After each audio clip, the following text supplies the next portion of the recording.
دۆسیە ئەتۆمی ئێرانێکێکە لە پڕ مشتومڕترین ئەو بابەتانەی کە لەلایەک بەهۆی واشنگتن سزای تاران دەدات لەلایەکی دیکەوە ئێرانیش وەکو کارتی فشار بەرامبەر بە ئەمریکا و ڕۆژئاوا بەکاری دەهێنێت.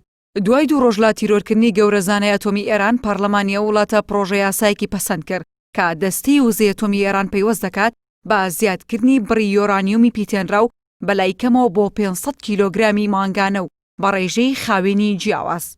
لا بەشێکی یاساکەدا هاتووە دەستگای ئەتۆمی پێویستە لا وێزگەی ئەتۆمی فەردۆ بڕی یۆرانیومی پیتێنراو لا 120 کیلۆگرامی ساڵانەوە بە ڕێژەی خاوێنی لە 120 زیاد بکات. ئاستی ئێسای بەڕێمێنان و کۆگاکردنی یۆرانیومی پیتێنراو لە ئێستادا هاوشێوەی ئاستی پێش ڕێکەوتنی ئەتۆمی ئێران و وڵاتانی پێنج کۆیەکە لە ساڵی 2015 کاتیایدا ئێران پابند کرا بە پیتاندنی یۆرانیۆم با ڕێژەی لە 3.67.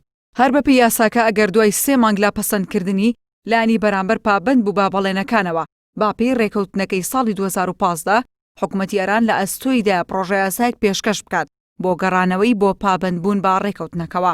پاش دەرچوونی ئەمریکا لە ڕێکەوتنە ئەتۆمیەکەی ساڵی 2015 هاوکات گێڕانەوەی سزاکانی بۆ سەر ئێران لە ساڵی 2018دا تارانیش پابندبوونەکانی بەو ڕێکەوتنامەیە کەم کردە و با جۆرێک لە مانگی ئەیلولی ئەم ساڵدا ئاژانسی نێودەوڵەتی وزەی ئەتۆم ڕایگەیاند ئێران دەهێندەی قەبارەی ڕێگەپێدرا و باپەی ڕێکەوتنە نێودەوڵەتیەکانی یۆرانیومی پیتێنراوی کۆگا کردو.